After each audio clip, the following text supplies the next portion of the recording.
Guys coming out to cover Penn State football.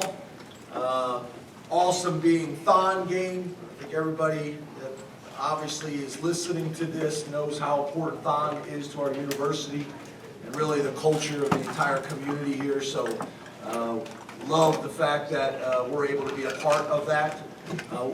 We had 3.0 recognition at halftime. Obviously our guys are not able to be a part of that, but we would have had 59 football players recognized today as part of that, so pretty cool there. Overall, pleased with the dub. We were able to get a win. I think we made it harder than it needed to be in a lot of areas. We're playing a bunch of young guys, and it felt like that at times. So, got to get those things cleaned up. Some interesting facts. We've shut out an opponent for the 5th straight season. The last time Penn State shut out an opponent in 5 straight seasons was 1972 to 1976, so that hasn't happened in a long time, and we've done it with a number of different coordinators. Nick Singleton and Katron Allen both eclipsed 3,000-yard rushing mark today. They're 8th and 9th all-time in program history. Both over 3,000 yards. Dom DeLuca with his 3rd career blocked punt. So ton of cool stuff.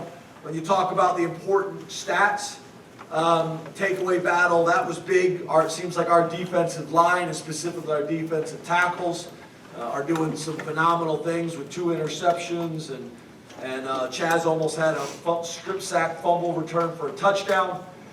Explosive play battle, we won it, but still not as explosive as we need to be on offense. 3rd down battle was not good. We lost that. We were not good on 3rd down. That was the reason offensively we struggled and could not get into a rhythm. Sack battle was a tie. Field position, we won. I thought it was great for you guys to get a chance to see what we've seen all camp with Gabe. Him swinging field position on the punts. Obviously 2 kicks out of bounds we can't have, or we would have dominated field position. And then penalty battle, we won that as well. Middle 8, we won that. So some good things, but not where we need to be. But also winning consistently is hard to do, and we have found a way to do that. So appreciate you guys all being here, and I'm happy to answer questions. Start with Mark and then we'll go to Rick. James, how would you assess Drew's play in that game? Yeah, I didn't think he was in his normal rhythm. We had some drops. He had some throws that he normally makes that he didn't. Obviously, that was a major factor for us on 3rd down as well. But just we couldn't seem to get into the rhythm on offense, and that was part of that. We'll go Rich, and then we'll go Tyler. James, to your left. Hi. Your inability to finish drives in the first half, obviously it was a problem last week. Where is it on the worry scale for you right now after 2 games? It's obviously something you're concerned about because the 2nd week in a row you brought it up. But yeah, I mean, I want to finish drives and score touchdowns too, and so does Andy Kotelnicki, and so does all of our players. We got to get better. We got to get better this week. We got to be better on 3rd down. We got to be more explosive. We have not met our explosive play mark the last 2 weeks, and we weren't good enough on 3rd down today. And those things are going to stall out drives. I have the same concerns that you do, but that's what they are. They're concerns, and they're things that we're going to emphasize and focus this week, and we'll get better. That's what we have done.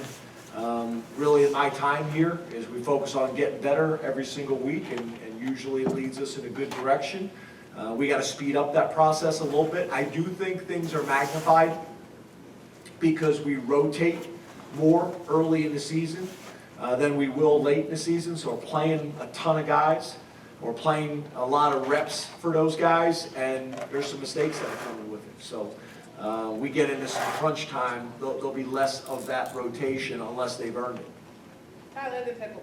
Hey James, in terms of explosive plays, we saw some of that from Devontae Ross. Punt return for 17, I think, the 42-yard touchdown catch. You told us that August was, maybe the summer was a little slow going for him with some of the injury stuff. Where is he now in terms of how it can help this team based on what you've seen thus far, and what did it mean to see that in action for him in live football? Yeah, when we started kind of dealing with some of his bumps and bruises, we didn't think we would have him. It was being projected that we wouldn't have him until game 4. So the fact that he is played in week 1 in a limited capacity and was really no limitations in week 2 and was able to obviously be an impact in the game is a positive. So I think we're way ahead of where we hope to be, and we just got to continue to build on it. But the good thing is you guys have now had an opportunity to see Hudson, you've seen Pena, you've seen Ross, and now we got to be able to get all 3 of them involved on a consistent basis. Pickles and Bob. Coach, what did you think the identity was going to be for your offense and defense coming out of camp, and have you seen that in action on both sides of the ball over the first 2 weeks? Yeah, I think we're still working towards that. I don't know if you necessarily know at the end of training camp ever what your identity is going to be. You have an idea of what you think, but until you get into the games and start to do it, it's an evolution. So yeah, I don't know if we're there yet. I still think we're trying to figure that out. But I would also say this. We've gone into these first couple weeks with a philosophy of things we were trying to get done in terms of building chemistry and confidence in certain aspects of the game, rather than just go do what we got to do to win games and score points. So I think that those things could factor in to a degree, and that really kind of revolves around those 3 receivers. But yeah, we need to be more balanced. We need to be more explosive on offense. Defensively, we're not playing fast yet. They're still thinking a lot with some of the new wrinkles in the new defense. We got to get some of those things cleaned up so they can play faster and more natural. I think special teams, we've shown that we have a chance to win games on special teams. In these first couple of weeks, I think that's a positive.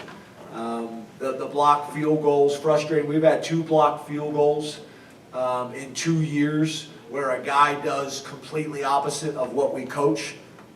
Field goal, field goal, field goal responsibility, and then all of a sudden I'm going to take 2 hands down on my inside gap and give out my outside gap, which is not what we coach and what we do. In the last 2 years, we've had a guy do that on their own without ever doing it in practice, without ever being coached to do that. So we got to get some things cleaned up. The 2 kicks out of bounds,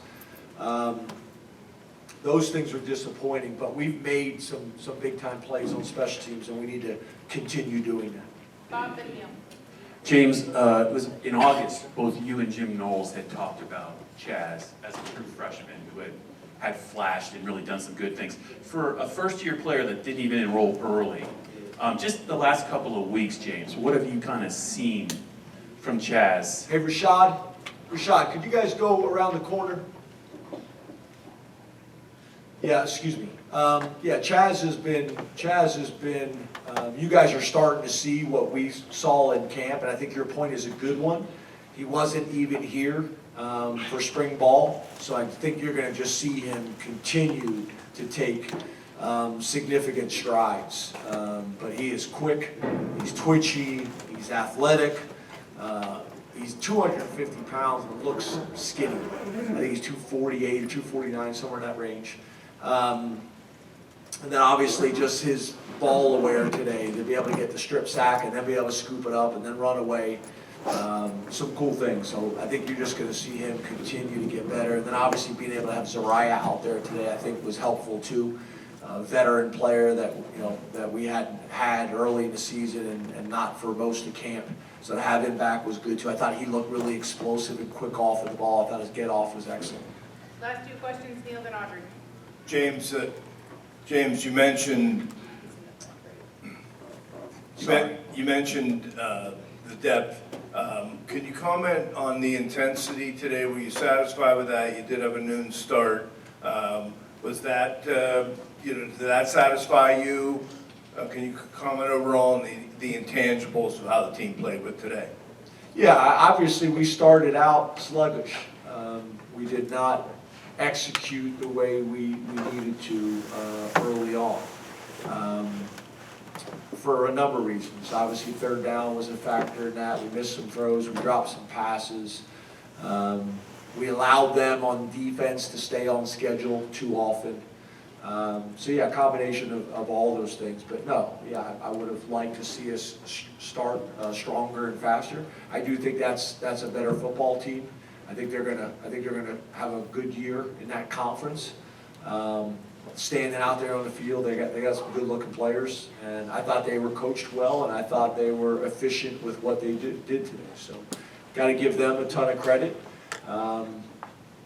But you know, I was not happy with how we started. You know, starting fast on offense, defense, and special teams. We did not do that today. Last question, Audrey. Hey, James, over here. Yeah. Where are you kind of at with your offensive line now through 2 games? Do you feel like we're making strides there? What you kind of want to see more of from some of those guys? Because there has been some of that rotation there too. Yeah, you know, I haven't watched this tape yet, but based on last week and what I saw today out on the field, I think there's a lot of meat left on the bone. I think, you know, I think we have a chance to be a dominant front, and I wouldn't necessarily say we've played like that up to this point. So we gotta get that figured out, and playing up to our potential is gonna be important for us moving forward. I think the rotation with the O-line, I don't know if that necessarily factors into that discussion. You know, compared to, I think those 7 guys are gonna play all year long. Some of the guys that I think we're rotating at other positions, you know, maybe we're going 1-to-1 at certain positions, or 2-to-1 at certain positions where we'd probably be 2-to-1 or 3-to-1. So, you know, as this thing continues to develop and guys either earn more playing time or less playing time, you'll see the gap widen between the starters, reps, and the backups. Thank you, Coach. Thanks, guys.